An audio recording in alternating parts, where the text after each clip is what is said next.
저는 필기가 가장 중요하다고 생각을 하고 그다음에 네, 그냥 필기가 가장 중요한 것 같습니다. 네, 안녕하세요. 네, 오늘은 저희 독한 선생들에서 연고대 편입 관련해서 강사님들 모셔서 Q&A를 좀 해보려고 합니다. 네, 그럼 시작해 보도록 하겠습니다. 네, 첫 번째 질문인데요.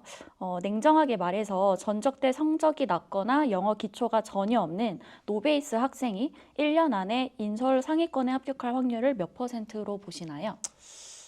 이건 확률로 계산하기가 참 어렵지만 냉정하게 말하면 그래도 10% 미만이라고 보는 게 맞지 않을까요?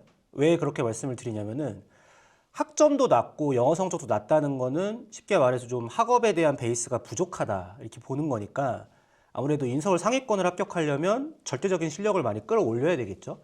그러려면 절대적인 공부 시간도 좀 많이 필요하고 또 다른 수험생들보다 일찍 시작을 해서 좀 공부량을 확보를 해줘야 되기 때문에 쉽지는 않다. 근데 반대로 말하면 절대적인 공부량을 확보하면 불가능한 것은 아니기 때문에 그런 의미에서 10%라고 말씀드려봤습니다. 네, 다음 질문입니다. 연고대 편입에서 논술이 갖고 있는 중요성은 어느 정도라고 보시나요? 이게 산술적으로 보게 되면은 모집 요강상으로는 60%가 되죠. 왜냐하면은 1차에서 100%로 3배수 선발한 다음에 최종 합격 때는 60%가 들어가니까. 그런데 제가 이제 최근에 선발 기조에서 체감이 되는 거는 60%보다는 실질 반영률이 조금 더 높은 것 같아요.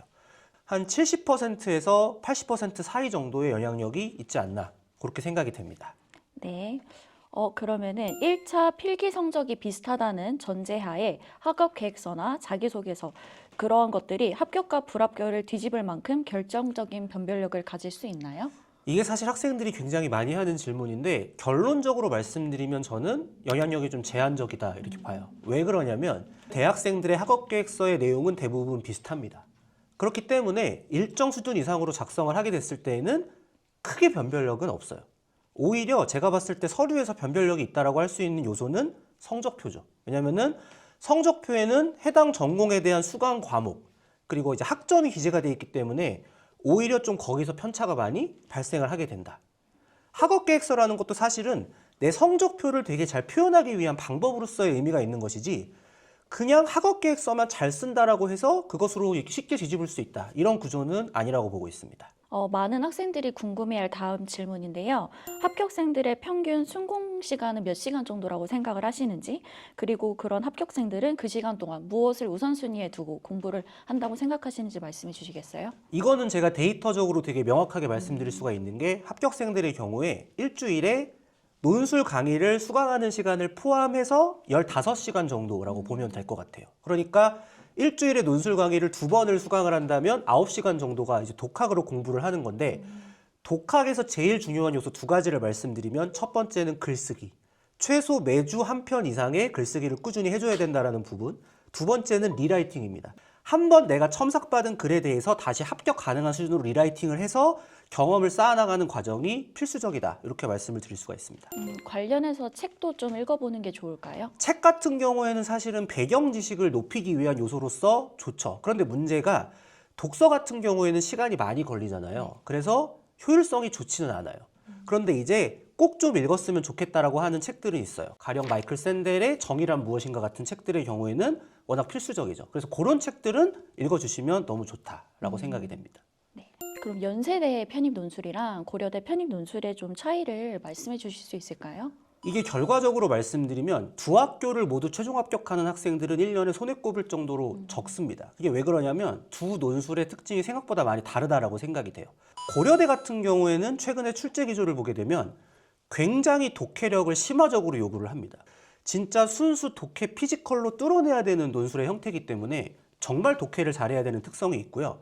반면에 연세대학교 논술 같은 경우에는 사실 최근에 출제되는 기조를 보면은 내가 독해 자체가 안 돼서 못 푸는 문제는 거의 없어요. 대신에 이제 자료 해석이나 비교해서 있어 변별 기준점을 남들보다 얼마나 뛰어나게 가져가느냐고 하는 이제 디테일의 문제가 있는 거죠. 그래서 학생들을 보게 되더라도 고대형 논술에 강한 학생이 있고 연대형 논술에 강한 학생이 있고 성격이 좀 다른 것 같아요. 근데 진짜 둘 다 강한 학생은 정말 손에 꼽을 정도로 작은 것 같습니다. 네, 선생님이 이제 수업을 준비하시면서 가장 어려운 점이 있으시다면 그런 점을 좀 공유해 주시겠어요? 이게 사실 논술에 전달해야 되는 내용의 본질에 있어서는 같아요. 작년 수업과 올해 수업이 무슨 드라마틱한 컨텐츠의 변화가 있지는 않아요.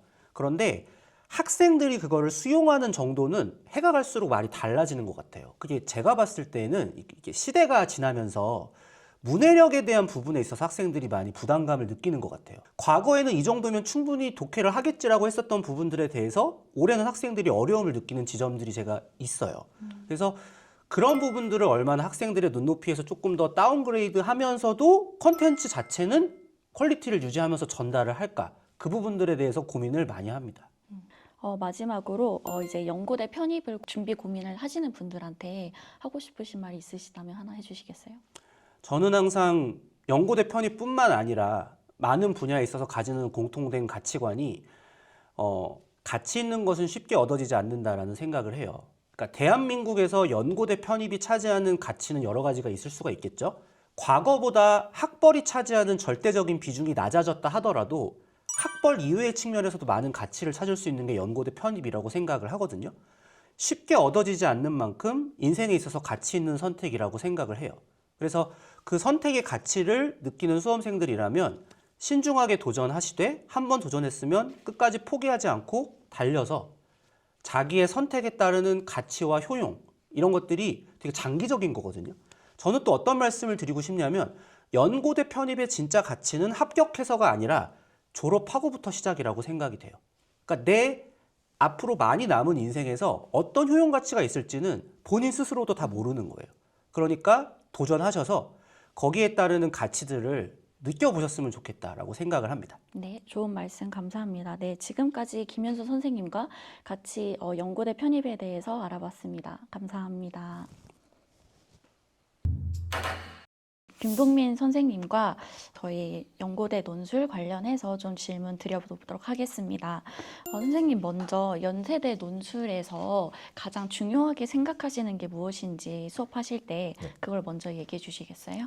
저는 일단 연세대뿐만 아니라 논술에서 가장 중요하다고 이야기를 하는 게 항상 제가 수강생분들한테 말씀드리는 것이 논술은 논문 쓰듯이 써야 된다고 항상 말씀드리거든요. 근데 그 이유가 논술 자체가 학술적인 글이기 때문에 일정한 형식을 가지고 글을 써야 된단 말이에요. 그렇기 때문에 저희가 일반적으로 사람들이 생각하시는 뭐 글 짓기를 잘해야 된다 아니면은 뭐 창작을 잘해야 된다 이렇게 생각하시는 것보다 글의 형식보다는 아무래도 글의 내용, 그러니까 그것이 어떤 것을 어떤 주제로 다루고 있고 그것에 대한 뭐 입장이나 아니면 어떤 것을 주제로 논하고 있는지에 대한 그런 것들을 좀 담아내는 것이 저는 굉장히 중요하다고 생각을 하거든요. 그래서 물론 표현력이나 이런 독해나 이런 필요한 내용을 다 넣는 것도 좋지만 그런 일정한 아카데믹한 글을 쓰는 것을 목적으로 하는 건 저는 항상 강조를 드립니다. 네.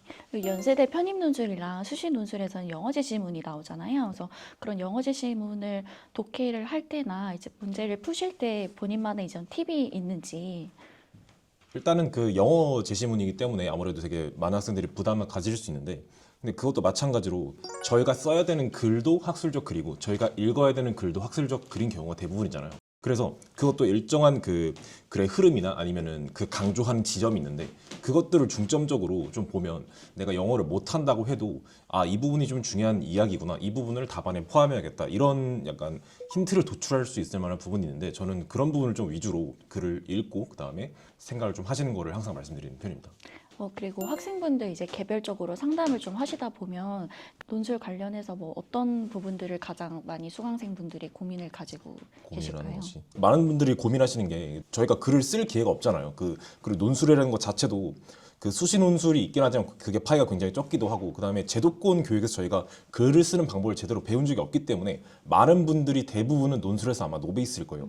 그래서 글을 쓰는 것에 대해서 굉장히 걱정을 많이 하시는데 사실 저는 논술은 글을 쓰는 것보단 읽는 거에 좀 더 집중을 해야 된다고 생각하거든요.